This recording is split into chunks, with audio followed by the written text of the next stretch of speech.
All right, well, Toronto will soon find out in just a couple hours which nations are headed here for the 2026 FIFA World Cup. The 12 groups were already mapped out yesterday during a marathon draw in Washington. Joining me now is Brenda Dunlop, host and co-founder of Canadian Soccer Daily. Thanks for joining us here live on CP24. Thank you to Aston Villa beating those Gooners in last second. Thank you very much. Appreciate that. Oh, man. So good. So you're in a good mood.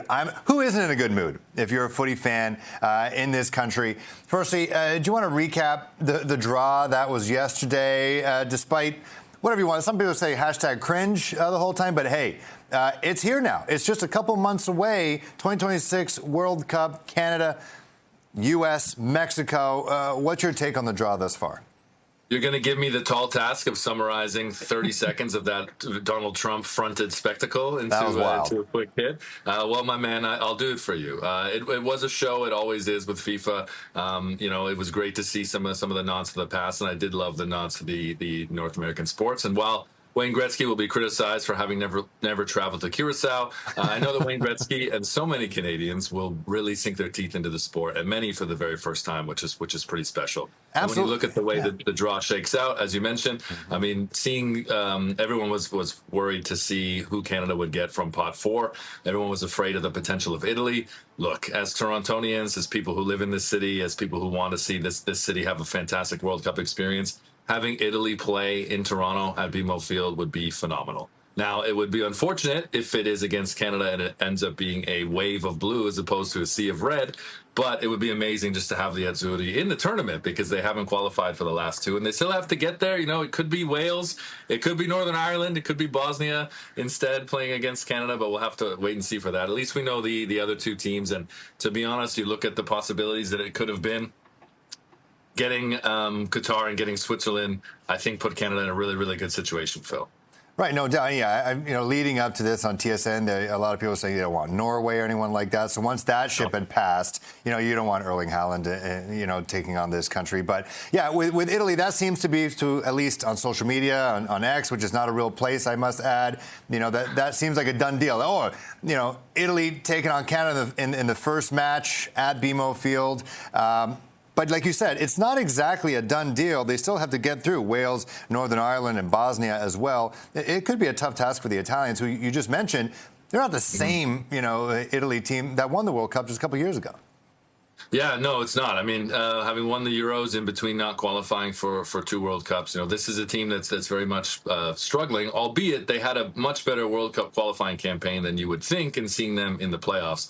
And that's a criticism of the World Cup format. There are 48 teams now, and it's fantastic to see Haiti and Curacao and Cape Verde, Jordan, Uzbekistan, so many of these smaller nations and these countries getting to experience the World Cup for the very first time.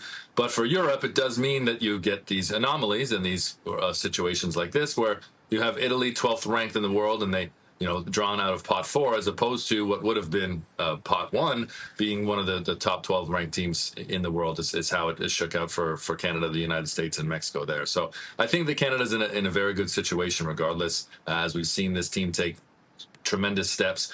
This is a much better Canadian men's national team than the one that went to Qatar in 2022. And I think that's what people need to remember. With Jesse Marsh running the show now, he's really elevated and established a system that so many of these players whose games have further developed and whose games have gotten better, be that Alphonso Davies or Jonathan David, who's now at Juventus. And yes, he's struggling at Juventus. Tejan Buchanan scored a fantastic goal for Villarreal in Spain's La Liga just this morning, actually. So there's a lot of Canadian players to get excited about. And when Jesse Marsh talks about how much belief he has in this team, how much he's seen them grow in the brotherhood, those aren't just buzzwords. They really are, I think, that the truth with this team. This is a much, much stronger team than the Canada that went to Qatar and failed to get a point in 2022. Yeah, I don't know if he was joking or not, but yeah, Jesse Marsh, he's flying to Qatar to do some scouting. He is. He's bought in, and you talk about the vibes, kind of like with the Blue Jays, the power of friendship and all that. It seems like that's what we're seeing here at Team Canada. And you mentioned Alphonso Davies potentially making a return. Maybe at some point, maybe December 14th. That'd be a nice early Christmas present for Canadians, no doubt. You covered the Club World Cup as well. You were in the States. You were watching how that country embraced the sport just a couple months before the World Cup descends there. How do you think the U.S. is going to do as a host? It's such a huge country, stadiums all over the place. How do you think this is going to? How do you think they're going to do? New York was a very interesting place to be during the Club World Cup because the South American teams showed up en masse. And while that stadium is massive and it didn't fill in the group stage, the atmosphere that was created at MetLife with 40,000 or 50,000, largely Brazilian supporters, or I should say the Egyptians turned out big as well for Al Ahly. It was an incredible atmosphere.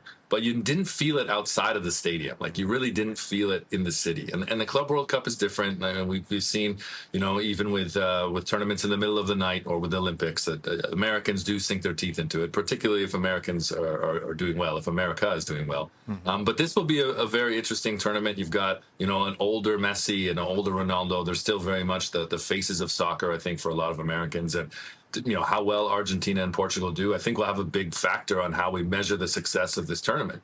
But what I really hope that Americans, recognize and buy into is that it's such a great just cultural experience, and that hopefully, and this is something I really hope translates in Canada as well, that we don't just treat soccer as this once every 4 years it matters. Because there's so much that happens in between, from the clubs that we have in our own backyard, now Inter Toronto playing at York Lions Stadium in the Canadian Premier League, Toronto FC, of course. We have AFC Toronto with the Women's League. I really hope that the fever from all of this, we can capture and cultivate that here in Toronto and in Canada.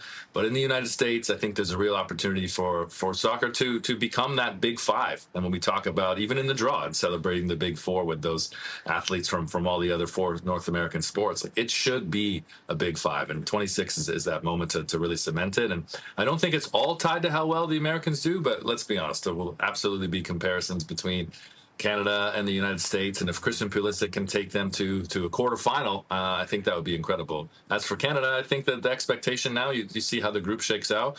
There are people who would have thought like, getting out of the group would be nice. That's the bare minimum to me. The expectation for Canada is that they should be looking at a round of 32, and if things go their way, if they're able to top the group, they play that round of 32 match in Vancouver, then we should be talking about raising the expectations to the last 16 for Canada. Absolutely. No, I think that, yeah, even let's say Italy does advance and they're part of the group. I like Canada's chances. That's just me. I'm no expert, though. But you've been covering the sport for such a long time, not just covering, you live it as well. And we just talked about how the U.S. is going to do as a host. We've never done it. Toronto's never hosted anything like this before at this scale. What do you think this city is going to transform into? I've talked to a couple people saying that this city has no idea what's about to happen here, because it's not just Canada's group that's going to be playing. There's multiple other massive nations that we're going to find out in about 2 hours' time. They're going to be playing matches at BMO Field, or Toronto Field, I think that's what it's going to be called. What do you think this is going to mean for the city, for the growth of the sport? We already know soccer's huge, but what do you think it's going to mean for this city to finally start hosting these games after talking about it for so long?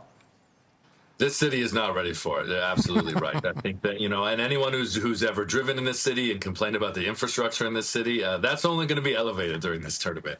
One thing I learned from spending a month in New York during the Club World Cup is having the world descend, having all of those eyes and attention, and then having to run, a major function and pull off a big operation like hosting a major tournament. It really does spotlight all of the flaws in the city. However, I think that Mayor-elect Zoran Mamdani is a great example of this, because I think he was really able in his campaign there in the summer, before even having the nomination, to kind of ride that wave of not frustration, but ride that wave of realization for the people of New York. And so I do think that, to be honest, there's a real potential for some infrastructure change here down the road. But during the tournament, it's going to be frustrating for a lot of Torontonians who certainly aren't participating or aren't involved or don't care about the World Cup. But I do think a lot more people will care. And, the politicians and the leaders like to throw around this, it's going to be like 6 Super Bowls. And yes, there are going to be 100 million, 300 million, people watching that very first game, be it Canada, Italy, or Canada, Bosnia, but definitely if it's Canada, Italy, there will be a television audience of 300 million plus globally watching an event being played in Liberty Village in Toronto. I mean, that's pretty incredible. So I really hope that the city, buys in. I think we've all been stuck in traffic on the Gardiner, or stuck on the TTC, and been really frustrated. But the city and the people that run the city know how important it is. And usually in other places, when the tournament happens, all of the things that you're panicked about and worried about, all the stresses before, they seem to go away when the tournament is actually up and running. So I believe in the city and hope that's the case in Toronto. And hey, we could get England. Which would be incredible. If you think about having an England match and an Italy match, in the 6 matches that will be hosted at Toronto Stadium, that's a pretty good lot, my man.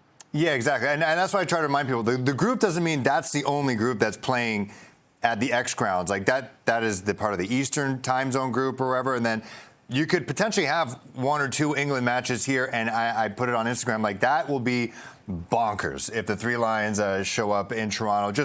Obviously just the natural history of the city, the amount of pubs in the area. I just talked about Dog and Bear on Queen Street, Men of Kent on Ossington. Those places are, it will be rammed. And I do not think Liberty Village will be standing anymore once the Brits show up to cheer on their boys. Economically, I think it's going to be a lot of fun. But last one real quick, about the growth of the game. Again, I mentioned how massive it is. We do obviously have the Canadian Premier League, Inter Toronto.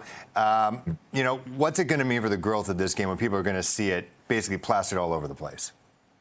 Yeah, I think the growth of this game is incredible. You know what I really hope is, in terms of plastering, that it's not just, I mentioned the faces of this tournament still, very much being Messi and Ronaldo, and Kylian Mbappe, Erling Haaland, Jude Bellingham for England. I really hope that as Canadians, we start to plaster the faces of not just Alphonso Davies and Jonathan David, but Dane St. Clair and Alistair Johnston and Ishmael Kone, and that Canadians grow up with that. You and I both have young sons. I don't know if your son's already into it, but my son's running around kicking balls at the closet door saying he's Jonathan David. That's the legacy that will be left here, and what I'm really looking forward to. And I grew up a Portuguese Canadian. I didn't have a national team to cheer for in the World Cup or the Euros other than Portugal for a long time, until I was a 35-year-old in the World Cup in 2022. Now I have my national team, and if Portugal and Canada go up against each other, which honestly I would love, I would undoubtedly cheer for Canada. And I think a lot of Canadians will be in that situation, maybe Italian Canadians when that first match comes. So I think that'll be a real special part of the legacy. And I really do think that, there's an opportunity here for the people in the city and in the country to recognize how special and how important soccer is beyond those 4 years. And it starts with supporting your local clubs. So I really do hope for Inter Toronto and AFC Toronto and CFC that there's a real sustainable boom here. Yeah, no doubt. Well, don't bring up my kid liking soccer. Now, it's a sore spot in the house. He does not like it. He likes golf. He likes baseball. And so that's fine. That's okay. But I'll brainwash him. He's soon enough. We got a lot of time. But yeah, I'm the same boat as you. Korea, England for the longest time. And now I told my brother I'm going to go broke buying kits, Brendan. I'm going to be buying them all. And it's going to be a lot of fun. I can't wait. All right. Brendan Dunlop, host, co-founder at Canadian Soccer Daily. Thanks so much. I'm sure we'll chat soon. Looking forward to it, man. Enjoy. Cheers. Take care. Yes, sir.